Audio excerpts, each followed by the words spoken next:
1 August. आनंद कशामुळे मिळतो? सृष्टी शून्यापासून निर्माण झाली. आपली ही मूळ स्थिती तीच आहे.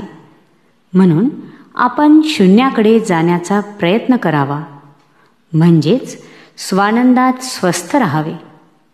पण ते आपल्या हातून होत नाही. कर्म करीतच राहावे असे वाटते. प्रपंचाची दगदग झाली म्हणजे आपण दूर जाऊन बसतो. पण मनाची तळमळ त्यामुळे नाहीशी झाली नाही तर काय उपयोग?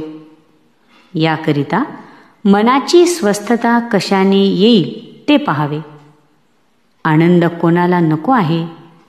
आपल्याला आनंद हवा आहे खरा, परंतु तो मिळविण्याकरिता जे करायला पाहिजे ते आपण करीत नाही. नोकरी नको आणि खायला हवे हे कसे शक्य आहे? खरोखर प्रपंचाच्या या अगणित उपाधींतून सुटून जो स्वास्थ्याकडे जातो तो धन्यच होय. मनाच्या विरुद्ध गोष्टी झाल्या की लगेच आपल्या आनंदात बिघाड येतो. याकरिता आपल्या इच्छेविरुद्ध घडले तरी माझे स्वास्थ्य बिघडणार नाही इकडे पाहावे.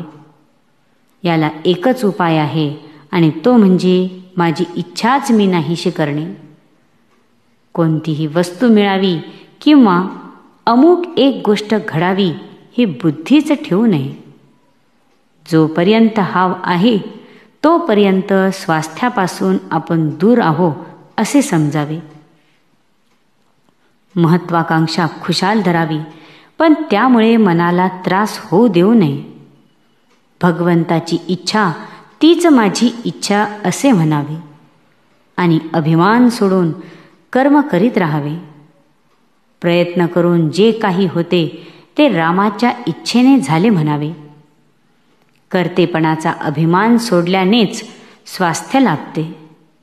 मागे घडलेल्या चांगल्या वाईट गोष्टी आठवत राहणे यामुळेही आनंदात बिघाड येतो.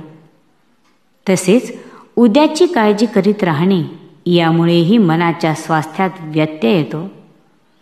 होते जाते ते सर्व भगवंताच्या इच्छेने होते हे मनाने पक्के ठरविल्यावर मग विनाकारण काळजी का करावी?